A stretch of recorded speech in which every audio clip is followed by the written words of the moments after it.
Assalamualaikum warahmatullahi wabarakatuh. Salam sejahtera untuk kita semua.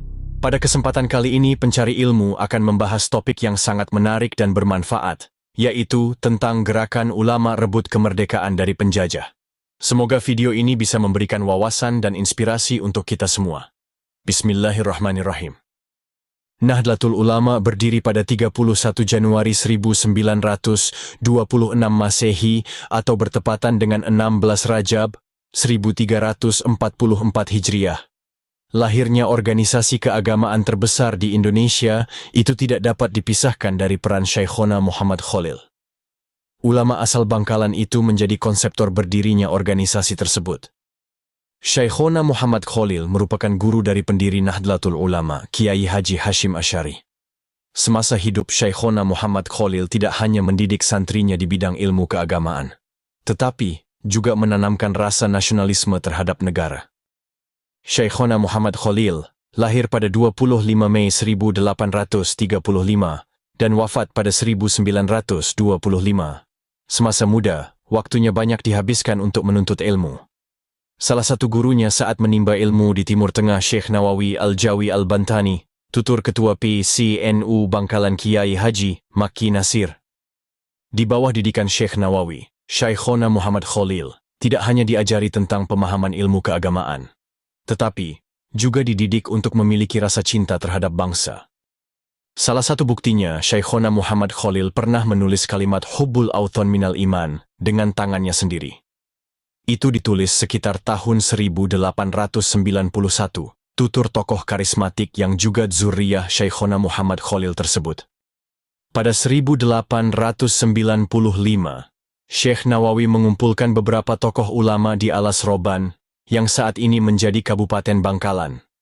Dalam pertemuan itu, tokoh yang hadir antara lain Syekhona Muhammad Khalil, Kiai Soleh Darat, dan sejumlah kiai dari Jawa Tengah.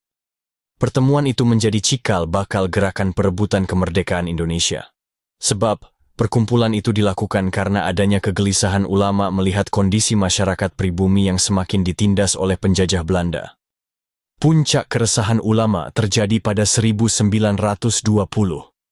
Sejumlah ulama di Jawa Madura kembali berkumpul di kediaman menantu Syekhona Muhammad Khalil, yaitu Kiai Haji Muntaha. Tujuannya, meminta petunjuk kepada Syekhona Muhammad Khalil. Sebelum sang menantu sowan menyampaikan hajat para kiai, salah seorang santri Syekhona Muhammad Khalil datang membawa ayat Al-Quran, yang substansinya berarti jika Allah sudah berkehendak akan lolos. Itu yang akhirnya menjadi motivasi dan membakar semangat para kiai yang saat itu berkumpul, imbuhnya. Apa yang disampaikan Syekhona Muhammad Khalil dianggap sebagai isyarat oleh para ulama Jawa Madura yang datang ke Bangkalan. Kemudian, mereka sepakat untuk mendirikan perkumpulan khusus para ulama.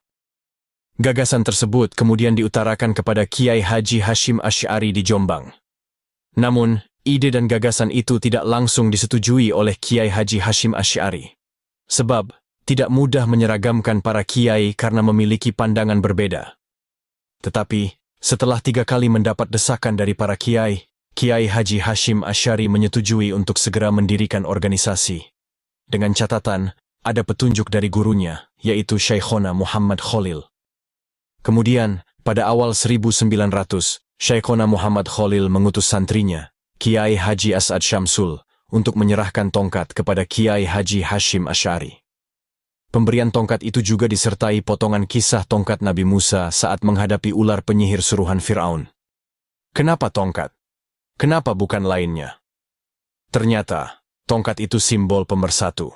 Buktinya, Nabi Musa dengan tongkatnya dapat menyatukan 12 umatnya dari 12 suku yang berbeda, sambungnya.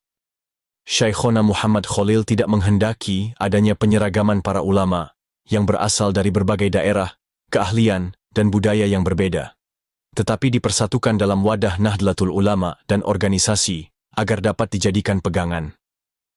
Setelah menerima tongkat itu, Kiai Haji Hashim Asy'ari semakin yakin, terangnya. 1 tahun sebelum wafat, Syekhona Muhammad Khalil mengutus Kiai Haji As'ad Syamsul untuk menyerahkan tasbih kepada Kiai Haji Hashim Asy'ari, dengan disertai kalimat, Ya Jabbar, Ya Qahar. Artinya, perjuangan itu harus ditopang dengan zikir dan doa, tuturnya.